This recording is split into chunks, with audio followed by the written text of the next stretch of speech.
Nanti terus ada di dalam babat Tanah Jawi ini sorosilahnya orang Jawa. Yang luar biasanya orang Jawa ini lucu, mensorosilahkan diri mereka, jadi disebut di dalam awal babat Tanah Jawi ini dari mana asal orang Jawa, gitu ya.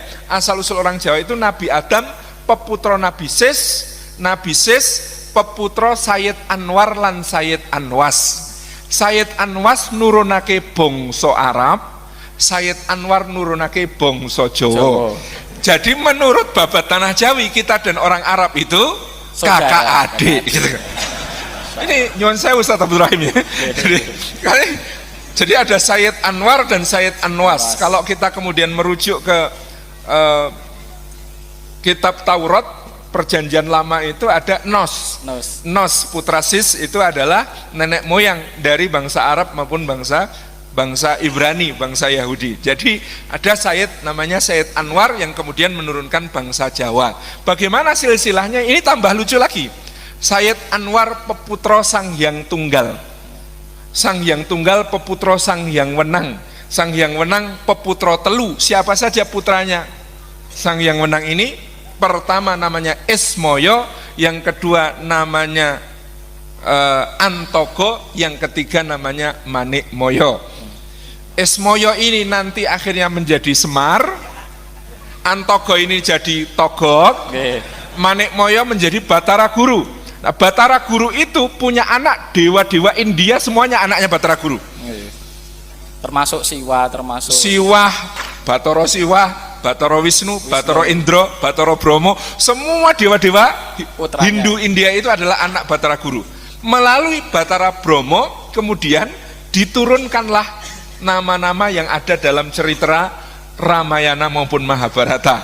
Terus ke bawah sampai Parikesit. Nah, Parikesit nanti menurunkan raja-raja yang kemudian disebut sebagai raja-raja pertama di Jawa dan menurunkan kita semua.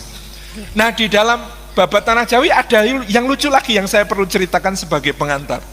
Yang lucu adalah ketika kejadian banjir Nabi Nuh alaihi salam, maka orang Jawa itu didatangi oleh iblis namanya Ijajil.